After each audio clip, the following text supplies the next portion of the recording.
जैसे ही गिनती 10 होती है, एक के पीछे 0 आ जाता है, उसमें 10। और जैसे ही प्राणी 9 के बाद में 10वीं उम्र में पड़ जाए तो अपने जीवन को बस कर दो, अब पढ़ाई लिखाई का बोझ उसके सिर पर डाल दो। ध्यान से सुनना मेरी बात। और 10 के बाद में संख्या आती है 11, 12, यानी 11, 12 और ये संख्या चलती है 18 तक। चलती है कि नहीं? हर गिनती के पीछे रह। तो इसका मतलब यह है कि जब बालक पढ़ता है लिखता है तो वो भजन नहीं कर पाता, कोई बात नहीं है, उसके ऊपर कामकाज पढ़ाई का इतना प्रेशर होता है कि 18 साल तक अगर वो भगवान का भजन नहीं कर सके तो भी कोई नहीं है, रह सकता है, चल सकता है, रह सकता है। लेकिन जैसे ही 18 के बाद में संख्या आती है 19, कौन सी? जो से बोलो 19। और शास्त्र भी कहता है कि 18 के बाद ही बच्चों की शादी की जाती है। 18 साल तक शादी नहीं, 18 साल तक वो नाबालिग माना जाता है और 18 के बाद ही वो बालिग होता है और 18 के बाद ही शास्त्रों में शादी का विधान होता है। तो जैसे ही 19 में पड़ जाए, 19, 18 के बाद उसको गृहस्थ जीवन में बांध दो, उसकी शादी कर दो। ध्यान से सुना मेरी बात। और गृहस्थ जीवन के आधार पर गृहस्थ में रहते रहते भी 19, 20 हर संख्या के बीच पीछे ईस आ रहा है, ईस। और ये संख्या चलती है 48 तक। गिनती गिन के देख लो, 19 से लेकर के 48 तक हर गिनती के पीछे ईस आता है। 40, 30, 31, 45, 47 आ रही है ना। तो ईस का मतलब है ईश्वर से। जब तुम गृहस्थाश्रम में बंध जाओ तो अपने गृहस्थ के साथ साथ अपने ईश्वर को भी याद में रख लो। और जो प्राणी ईश्वर को याद रख करके अपने गृहस्थ को भोगता है उसका गृहस्थाश्रम सबसे बड़ा श्रेष्ठ बन जाता है। प्रेम से बोलो जय जय श्री। और 19 से लेकर के 48 तक खूब गृहस्थ को भोगो, खूब भोगो। और 48 के बाद में संख्या आती है 49, बोलो 50। इसमें 2 साल है जी, 49, 50। अब इसमें गृहस्थ की आस छोड़ दे, आस 50, 49, समझ रहे हो ना पीछे का शब्द। खूब गृहस्थ भोग लिया 48 साल तक, तब 49 और 50 में 2 साल तुझे आस छोड़ने की मिली है। आस छोड़ दे, आस। फिर क्या करना है? जब धीरे धीरे आस छोड़ेगा 2 साल में तो पड़ जाएगा 51, 52 और ये संख्या चलती है 58 तक। हर संख्या के पीछे वन कहते हैं जंगल को। अब तू अपने मन को ही मंदिर बना ले, जंगल बना ले और भगवान के भजन में पूर्ण तरीके से लग जा। और 58 तक भी तूने भजन नहीं किया, सरकार भी 58 साल पर रिटायर कर देती है। अगर अब तक तूने अगर भजन नहीं किया, अभी जीवन नहीं सुधारा, तो फिर तेरी गिनती आ जाएगी 58 के बाद 59। तेरी गिनती 60 में आ जाएगी, फिर अब तू 60 हो गया ना, पल्ले पड़ रही। और ये संख्या 59, 62, 65 और 68 तक चलती है। लेकिन भगवान फिर भी मौका दे रहा है, बेशक तू 60 हो गया है, लेकिन 68 के बाद में गिनती आती है 69। तरने का कोई उपाय कर ले। अभी भगवान कह रहे हैं कि 60 सुधर ही 70 संगत पाई, कि पारस पारस खुदात सुहाई। जैसे पारस का स्पर्श कर करके लोहा सोना बन जाता है, ऐसे ही सत्संग की महिमा से अरे 60, अरे मूर्ख अब भी तू तर सकता है। 68 तक तू केवल 60 है, लेकिन 69 की संख्या चालू होते ही 69 तरने का कोई उपाय कर ले। और ये संख्या चलती है 78। 69 से 78 तक भी तूने तरने का कोई उपाय नहीं किया, तो फिर संसार में अगली संख्या है 79। अब तेरी हंसी होने वाली है। 79, 80, 82, 81 हंसी। अब ये संसार तेरी हंसी करेगा, क्योंकि वैसे इस उम्र पर तू पहुंचता नहीं। अगर पहुंच भी गयो तो काऊ कर्म के लायक नहीं होगो, खाट में कहेंगे पढ़ो पढ़ो रोवे गो, अरे भगवान अब तू मोकू ले ले, लेकिन पड़ोसी कहेंगे बेटा और भोग ले। बड़े तेरी जवानी में बड़े बड़े आनंद लिए, अब कह रहा है तू मुझे उठा ले, हे भगवान मुझे ले ले, फिर तेरी ये संसार हंसी करेगा। अगर तू नाती बेटा से एक गिलास पानी भी मांगेगा वो भी तुझे दुत्कार देंगे, अरे बुढ़े को चैन नहीं है इसको, अब खांस रहो मठार रहो और बुढ़ापे में नमक बीमारी है जाए खुल्लू मचाओ, बहू भी परेशान है जाए, जाते तो जो बुढ़ा बुढ़िया मर जाए तो बढ़िया। अब तेरी जगत हसाई हो रही है खूब, और ये जगत हसाई कहां तक चलेगी? 79, 88 तक, 89 तक चलेगी साहब, और 89 के बाद संख्या आती है 90। जब तूने कोई तरने का उपाय नहीं किया तो 9 तू यहां को रहे हो न तू वहां को रहे हो, तेने अपना पूरा जीवन बर्बाद कर लिया, न वह न यहां का न वहां का। और ये संख्या चलेगी 99, और 99 के बाद एक कड़ा तो बिंदी 100 है, उसमें लगा धागा और चोर निकल के। वैसे कोई जार बनाए माता था 70 पे 80 पे कमाड़े दरवाजे कर है। समझ में आ गई गिनतियां? है जी, आ गई? कुछ माइंड में भरी है कि मैं वैसे ही बक रहा हूं, हाय हाय कर रहा हूं। ये गिनती का अनुभव है प्यारे, ये चिंतन का अनुभव है। जब तक गिनतियों का अनुभव नहीं करोगे जीवन स्वर्ग नहीं बन सकता। प्रेम से बोल दो जय जय श्री। आ जाओ वहीं आ जाओ लौट के कथा में। कहां चल रही थी कथा? विश्वामित्र की यज्ञ पूरी हो गई तो सीता के स्वयंवर का निमंत्रण आ गया। विश्वामित्र ने राम से कहा बेटा एक यज्ञ पूरा हो गया, अब दूसरी यज्ञ हो रही है, धनुष यज्ञ।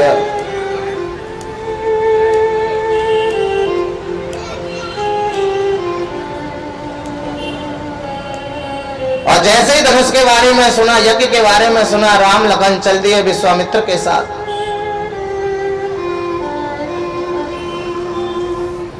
कि धनुष यज्ञ सुने के रघुनाथ,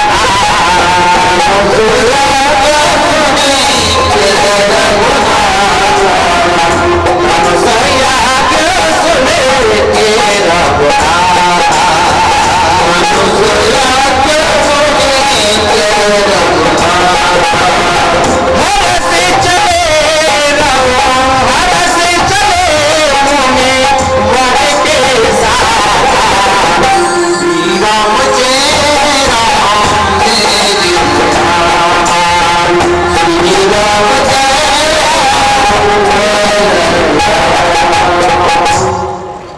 चले मुरवर के साथ, मुनि के साथ दोनों भाई चल पड़े। और चलते चलते बीच में पत्थर मिल गया बहुत बड़ा। क्या मिला जी?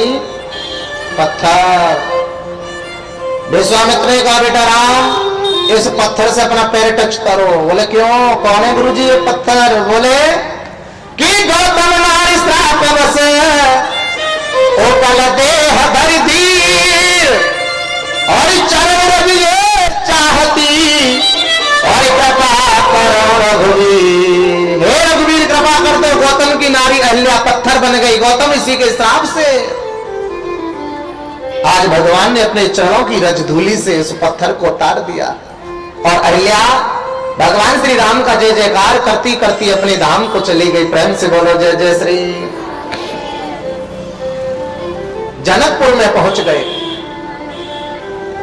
और जैसे ही जनकपुर में पहुंचे जनक को पता चला। जनक जी दौड़े दौड़े आए, विश्वामित्र का स्वागत किया। राम लखन को देखकर के आज जनक जी की आंखें थकित रह गई, चकित रह गई महाराज।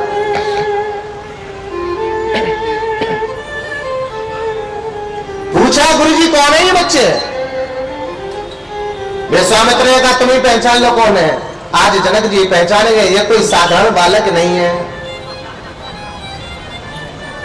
उनके रहने ठहरने की उत्तम व्यवस्था की। रात में सब सो रहे थे, सवेरा हुआ, राम जी गुरु जी के लिए पुष्प और तुलसी दल लेने के लिए चले बगीचे में, और तुलसी दल और पुष्प तोड़ रहे थे सीता के बगीचे में। तो सीता जी अपनी अष्ट सखियों के साथ आई, गौरी का पूजन कर रही थी, गौरी का पूजन। और जैसे ही गौरी मैया को पूजन करी है, एक सखी बगीचे में देख रही थी, और जैसे ही राम लखन को देखा तुरंत दौड़ी दौड़ी सीता के पास गई और सीता से बोली, अरे बहन, गौरी मैया को पूजन बाद में कर लियो, पहले देख हमारे बगीचे में कौन आया। जो दो कुंवर, एक श्यामल एक गौर, जो कल गांव में घूम रहे थे, जनकपुर में घूम रहे थे, आज वो हमारे बगीचे में आए हैं। और सीता जी दौड़ पड़ी उनको देखने के लिए। जैसे ही सीता ने राम को देखा, राम ने सीता को देखा, दोनों की नजरें चार हो गई कि देख कर राम जी को जनक नंदिनी और बाबा में खड़ी की खड़ी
पूजन करते करते सीता ने राम को देखा तो गौरी से कह रही है, हे माँ भगवती, हे माँ गौरी।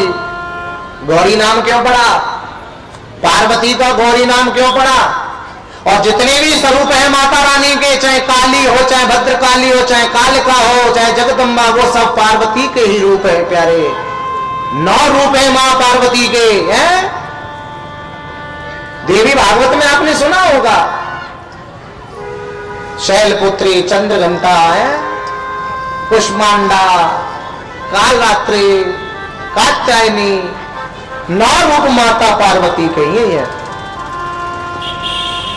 आज बताए जावे जैसे गौरी का गौर किसे कहते हैं? क्योंकि गौरी मैया तप कर करके भगवान शिव जी को प्राप्त करने के लिए तप किया था और उनका शरीर गौर वर्ण का हो गया। तप करते करते कोई धूप में ज्यादा बैठेगा, अग्नि के सामने बैठेगा तो ये गोरा रंग काला पड़ता है कि नहीं, गौर पड़ता है कि नहीं, इसलिए गौर वर्ण हो गया, तो इसलिए उसका नाम गौरी मैया हो गया। बोलो गौरी मैया की। आज सीता ने गौरी का पूजन किया कि हे गौरी मैया यही मेरे पति हो जाए, और एक माला बनाई और गौरी मैया के गले में पहनाई, लेकिन वो माला मुकुट में अटकी रह गई। जैसे ही सीता नीचे झुकी तुरंत माता ने वो और मटकी में यानी कि मुकुट में से वो माला उठा करके सीता के गले में डाल दी। बेटा चिंता मत कर, यही तेरा पति होगा। यह शास्त्र कहता है कि जो कन्या जो बेटियां, और मैं कन्याओं की माताओं से भी एक निवेदन करूंगा। आजकल कन्या हर पूजन करती है, हर व्रत रखती है, चाहे आठे हो, सोमवार हो, मंगल हो, कोई भी हो, रखती है कि नहीं रखती बताओ? चाहे पूर्णमासी हो, एकादशी हो। लेकिन जब तक कन्या कुंवारी है, शादी नहीं होती, उन कन्याओं को केवल गौरी का पूजन करने का विधान है शास्त्र में।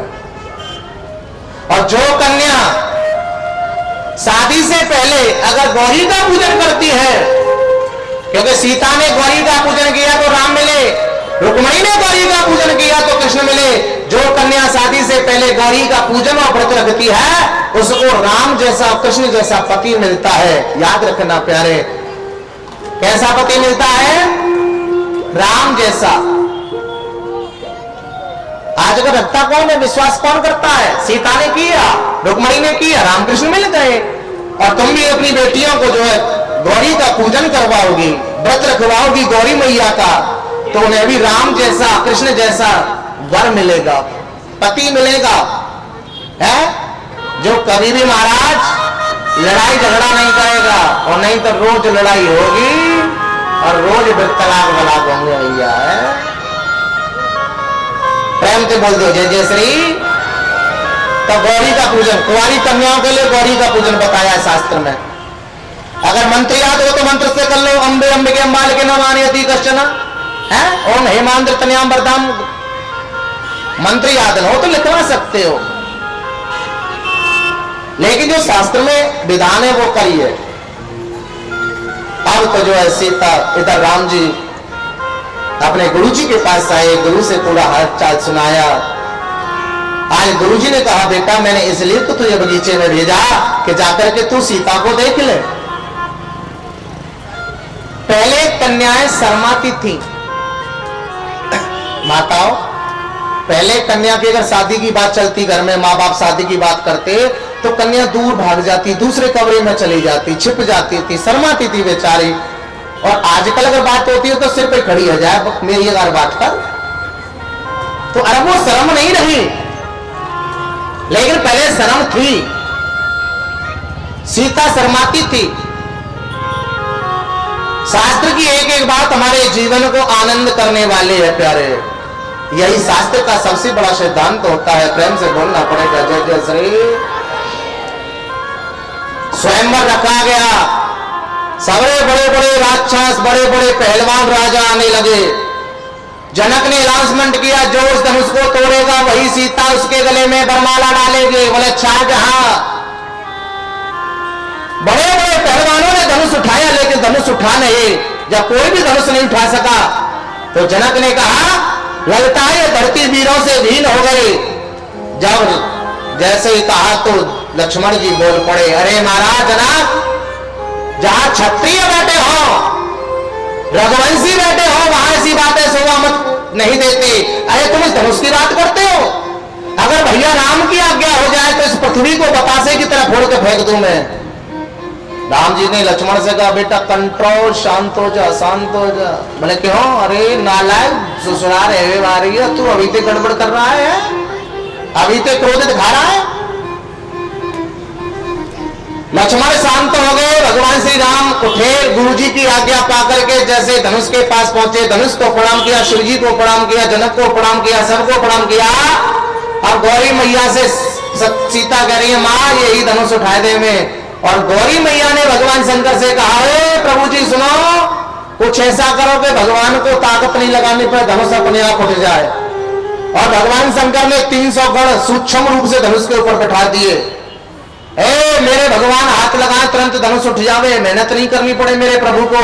और जैसे ही धनुष भगवान ने हाथ लगाया, धनुष अपने आप उठा चला गया। और जैसे ही प्रतिंचा चढ़ाए, तुरंत धनुष के 2 टुकड़े हो गए, टूट गया। बोलिए राम जी महाराज की। आज धनुष के 2 टुकड़े हो गए। परशुराम जी को पता चली, परशुराम जी दौड़े दौड़े आए। परशुराम जी कह रहे किसने धनुष को तोड़ा? वो सहस्त्रबाहु के बराबर मेरा दुश्मन है, बताइए उसका काल है आज। लक्ष्मण ने कहा क्यों क्रोध करते हो? अरे ऐसे धनुष तो बचपन में कितने तोड़ दिए हमने हैं। आज परशुराम का क्रोध और बढ़ गया। लक्ष्मण परशुराम का संवाद बड़ा सुंदर है, लेकिन राम जी आगे आ गए और राम जी ने परशुराम के क्रोध को शांत किया। और जब पूरा परिचय बताया तो परशुराम जी पहचान गए और आज आशीर्वाद देकर के शांत चुपचाप लौट गए।